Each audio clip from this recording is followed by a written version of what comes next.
We have questions for you because this is your first time. It is. I had to go look at those artistic treasures. Right, I apologize. and our guest, for me, has never met you, but I know that the rest of these people have met you at the awards dinners. Mm-hmm. So I know of you. Just vast checks change hands. That's right. Yeah. At the dinner. Absolutely know of you. And I guess what I want to ask you is, what was your inspiration to start Child's Play? The inspiration, everything that happened afterward is noble and pure.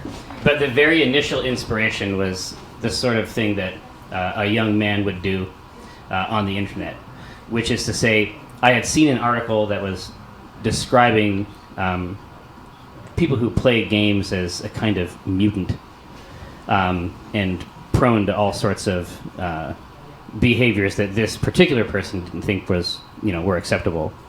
And I knew for a fact that wasn't true. I just knew that it wasn't true. Right. Right? And so it's a typical thing. It's like I saw something on the internet that was not true. But I couldn't leave well enough alone. And so I was like, you know what? I'm just going to prove you wrong. Like it's not going to take any effort at all.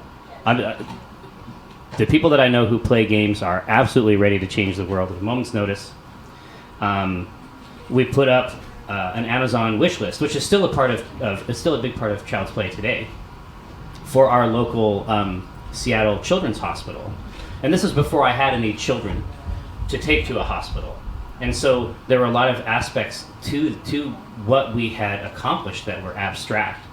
And then it became completely insane because individual people's houses are not designed to receive the sort of shipments that a warehouse receives. We understand. Yeah. No, that's a concept we get. You see, you're in a position to know, right? And they get super mad. Like if they have to go back because the mail truck is not large enough, and if they have to come back like 10 times and when they don't like you anymore. And even if you tell them why you're doing it, they're still mad, right? And so basically 12 hours a day we were just shucking toys out of these boxes and then arranging them neatly in the recycling bin, right? All the cardboard went to the right place. And after that had happened, the impulse seemed so tawdry.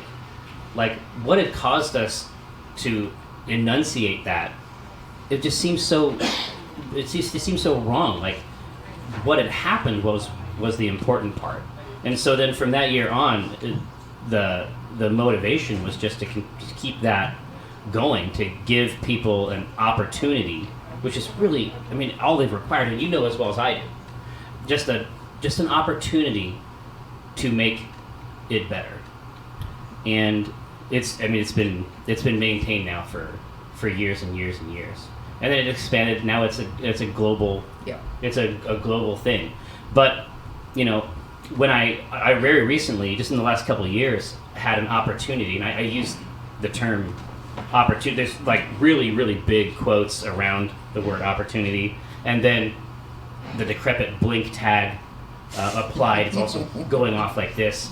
I had an opportunity to go to the Seattle Children's Hospital because of a concern that we had with our son, and I understood then, like 10 years late, basically, the improvements that we collectively, not just me, like we collectively had. It's better there because of what we're doing here. Yes. And that it was hard to appreciate it 100% at the time, but I can look back on it and say, yeah, this is, you don't go there when you're having a good day. Like, you know what I mean? Oh, I know what you mean. It's almost more amazing though. Like, you were able to do something you could not fully appreciate at the time, just how important and valuable it was. It just seemed right. It seemed right. Good, yeah. And then you did it, and then later you got to have a personal experience that brought home just how much value there had been in that, and how good it was that you had started that. And well, if we could all start something that's good and we don't even understand how good it is, how great would that be? I feel like that would be pretty great. I feel like it's probably a good time to start doing that. Yeah. But I also had another opportunity. This was an authentic opportunity to go and actually deliver the toys myself 2 rooms in a hospital, and I was just wrecked. Like I was wrecked. I mean, in my own context, I could understand it and I could see what it meant to my own son. But in that, I could see every one of these families had their own story that I could only get a glimpse of. You know what I mean? Like, I was not aware when we started Child's Play that there is a crib version of a hospital bed. I didn't know that. Yep. Right? It makes sense. I understand why they have that, but I'd never seen it before, and yeah. All right. I could do that for a long time very poorly. The main thing I want to say is thank you. Thank you for inviting me here. Thank you for supporting Child's Play charity. Thank you for holding it in Victoria and not Vancouver. Yeah, no, never Vancouver. Just glad you Victoria. And you got a GIF already. You got a gift. And it's got the U there too, which is good. Oh, that's really good.